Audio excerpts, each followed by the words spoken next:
One, especially on McCririck, the fat loudmouth from Newbury Racecourse, is Greatwood Day.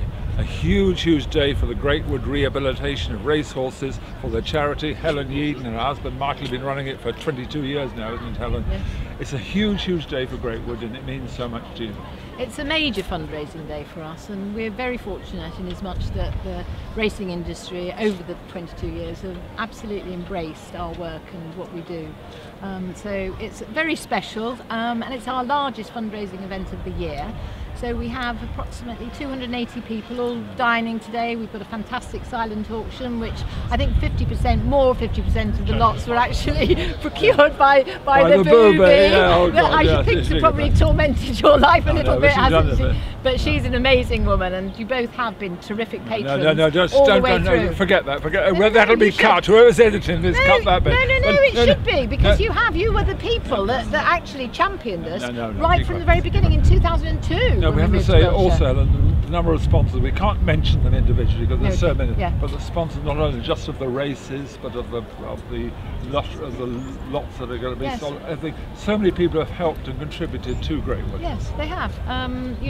This is the first time when all the races have been sponsored by just some very generous people, and we, of course, all the people that so very kindly donate all the auction lots, which is extraordinary year after year to just put their hand in their pockets again, John, and actually support us. So it's terrific. And terrific programme this morning on Channel 4, The Morning Line. You starred in it as well, and we had 5 babies on it. Your assistant who does a terrific job. The horses, and I thought the kids were the stars. Oh. To get the kids there, it's explained very quickly how much the association Greatwood has with horses, with kids with special needs. Tell us very quickly about that. Well, it started off, as you know, when there wasn't anything in place for the X-Race horse. That was those years ago when Michael and I started it.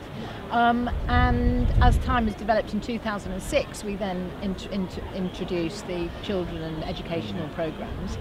And now it's 50% of our charity. But what we think is, it's a circle, I always say.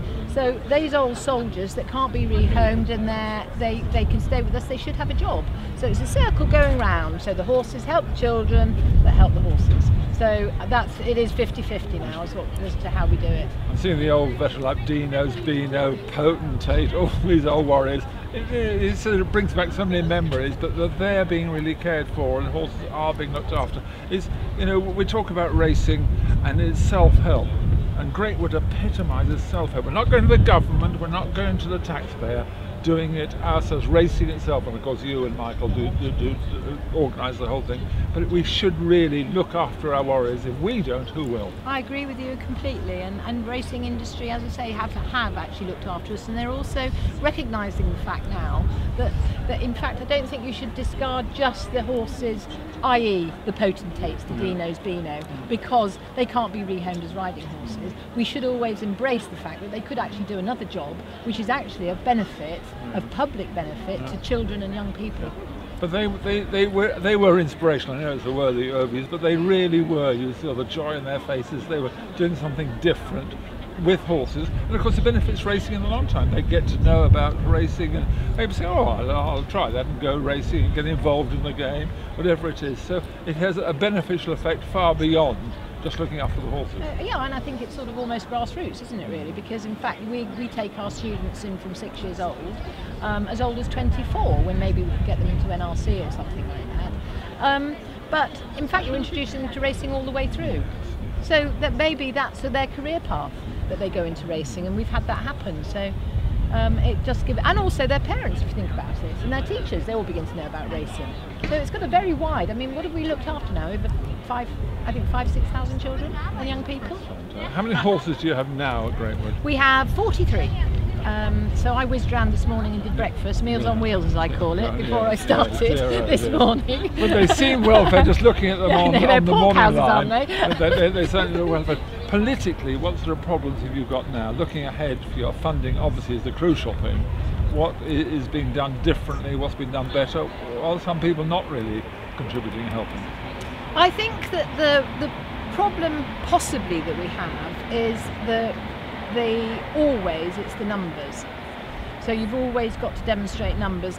I can see the point of this because in fact there are so many thousands of horses that retire from racing. But For us, I think it's quite hard. Where's your decision coming that you actually discard one horse for another?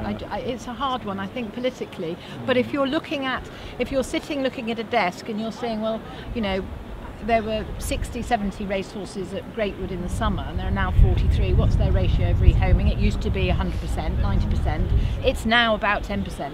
But why? Well, because we're the only one that don't have criteria for entry. So we go out in the lorry and we pick up the poor person that's in the corner of the muddy field. But then you can't rehome them. So then we're actually then faced with, what do you do with them now? We can use them with the children. They should have a job. But neither are we going to be an unlicensed abattoir and actually just take these horses. But and they actually did put look them so down. happy, whether you laid it especially on for the cameras this morning. But they No, that's every day. Yeah, I know, of course it is. Yeah. But they did look so happy and Yeah. contented. It looked, well, great, I've been there so many times. It is a beautiful place that you really built it up, organised it. Thank you. And for these old warriors, as I said, who've given us so much pleasure, as punters, Yeah. bookmakers, involved with the game, that you give them a really good home. And it must be lovely for people that maybe have backed a horse or seen it run, actually see it happy and looked after, not out in this horrible weather, rugged up, deep warm beds, fed properly, and having a joyous time. And that must be quite nice as well, I suppose. Helen Yeadon, the guru of Greatwood, absolutely fantastic. The horses you look after, everybody's indebted to you. And let's hope today is a really big day, and let's hope people cough up and come to, you know, if you're at Newbury Racecourse, come to our tent there. They bid for some of the items in the auction, whatever it is, but support Greatwood. Racing helping itself, not going to the government, not sponging, self-help for our old warriors who've done so much. Helen Yeadon, what a star. And her husband's not too bad either. Thank you, John.